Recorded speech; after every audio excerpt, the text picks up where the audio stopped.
Hi everybody, Charles from GMAT Ninja here. Today we're going to talk about a whole bunch of different questions that we get from test takers about how exactly the GMAT works. Here with me, Jamie Malatesta, Senior Psychometrician Research Manager at GMAC. Jamie, thank you so much for doing this. Thanks for having me. Okay, so today's video, we're going to swerve all over the road kind of deliberately because we get all of these different questions, things that test takers kind of think, oh, here's a mysterious thing, not sure how this works. So we'll talk about things like how many reading comp questions, how many multi-source reasoning questions, some things about scoring, some things about geometry, all kinds of good stuff. So let's jump right in with this one. Question we get all the time. We've got 3 sections on the GMAT. The average score, the median score is lower on data insights than it is on quant and verbal. So quant and verbal right now, 78, 79 are the median scores. Data insights, 75. There's this feeling that data insights is harder. So here's the question, why is it so much harder to get to a higher score on data insights? Why is that median lower on data insights? So primarily, the reason is you cannot compare the numerical scales across the 3 sections. So even though they all look like they're 60 to 90, an 80 on verbal does not equal an 80 on data insights or any other section. So what you really should focus on is a percentile rank, and this is what we've asked schools and told schools to do as well. So if you were to take an 80 on data insights, that's a percentile rank of 84%. So you did better than 84% of your peers. If you get an 80 in verbal, that's a 57 percentile. You did better than only 57% of your peers, which is still good, but right? So there's a difference there. So we really don't want you comparing the numerical scales across the sections. Okay, so bottom line is think in terms of percentiles, not that numerical score on that scale of 60 to 90. Right.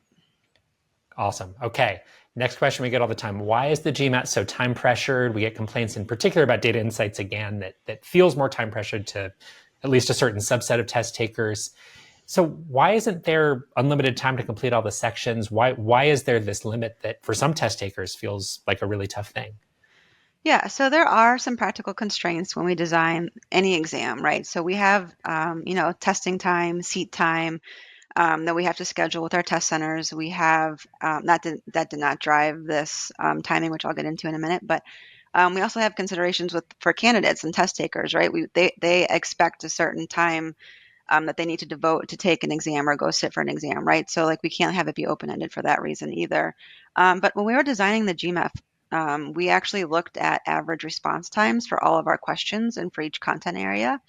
And we designed it in such a way that more people than not would have enough time to finish. So we provided more than enough or ample time to finish each section so that the majority of test takers would have enough time to finish all sections. But also too, you have to think about business school, or when you get into the actual market and you're a business leader, you're only going to have so much time to sit with data or to sit with graphs and information and make a decision, right? So part of what we're measuring too is like how quickly can you do this, and can you do it in a reasonable amount of time? We've designed the exam to give you a reasonable amount of time to solve these questions, and so that's precisely how it relates to the real world as well. Okay, so fair enough. So what you're saying is that obviously practical reasons why you need to be able to tell test takers and test centers, here's how much time you're going to spend sitting down taking this thing. There's all of that.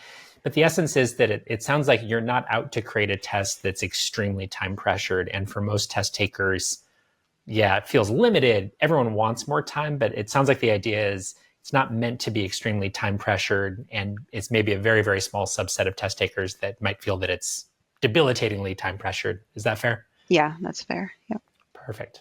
On to a couple of kind of fairly specific things on scoring. First of all, data insights. Some of those question types have multiple parts. So there might be 3 sub-questions within a single question on, let's say, graphical interpretation, read this graph, read this table, and then answer 3 sub-questions. Are those scored separately or is it all one? So let's say that I get 2 of those parts right, I get 1 part wrong. Is it all wrong because I missed 1 part? How does that work? Yep. So we do not give partial credit scoring. So in other words, it's either all right or all wrong. So that's something we may look at in the future and changing, but it's always been this way. So it's either all right or all wrong for all of them. Okay, kind of related, reading comprehension, a question we get all the time is how does that work? Because you're seeing maybe 3 or 4 questions attached to a single reading comp passage. The test is adaptive. So let's say that I missed the first question of a reading comp passage. Am I then going to see easier questions, all else being equal, or are those bundled together in some way? So I guess within a reading comprehension passage, are those questions still adapting to my performance? No. They're not. So they are bundled together. So you can get, your first reading comprehension question. Regardless of how you answer it, incorrectly or correctly, you're going to see the same next few questions that are affiliated with that passage. So they come as a bundle. And overall, that bundle has like an average level of difficulty and its properties. So we look at the properties of the entire passage set together when we're selecting those items. Excellent. Related, we get the question all the time, how many reading comp passages can you expect to see on the exam? And we've had students come to us and say, hey, wait a minute, I just took 2 practice tests at MBA.com. I got 9 reading comp questions, 3 passages on 1 practice test, and I took another one and I got 14 reading comp questions, and we see people in between. Is that how the actual test works? Is there a range? And if so, what can you tell us about what that range is? Yeah, so we do have an overall range for our content areas, range of items or questions. And so every person will see between 3 to 5 reading comprehension passages. It could be a mixture of the short passages where you have 3 questions or long, but together as a group, you'll see between 3 and 5. Okay, perfect. And then what about multi-source reasoning? We'll end with this one. So multi-source reasoning, one of the most intimidating question types for a lot of test takers, just because, you get all this information and you get several questions on it. So same question with that. Can you expect to see 1 set of multi-source reasoning questions or 2 sets, or what is that range?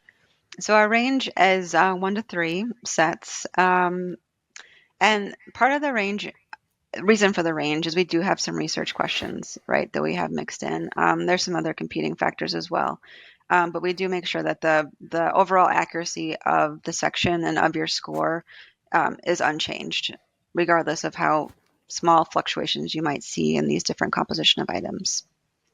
Okay, so it sounds like some range in the number of, let's say, reading comprehension passages you might see, some range in the number of multi-source reasoning sets you might see, Yep. but fundamentally, it's not going to provide you with some advantage or disadvantage, because the section taken as a whole is still going to be operating essentially the same way, same difficulty, same measurement, regardless of whether you're seeing 1 or 2 or 3, let's say, of these multi-source reasoning passages. That's right. Yeah. Awesome. All right, Jamie, thank you so much for doing this. If you enjoyed this video with kind of this grab bag of questions and you have more questions for us, please let us know in the comments and we will do our best to drag Jamie back to do this again. Jamie, you rock. Thank you for being so open about all this stuff, and Yeah. thank you everybody for watching. Thank you.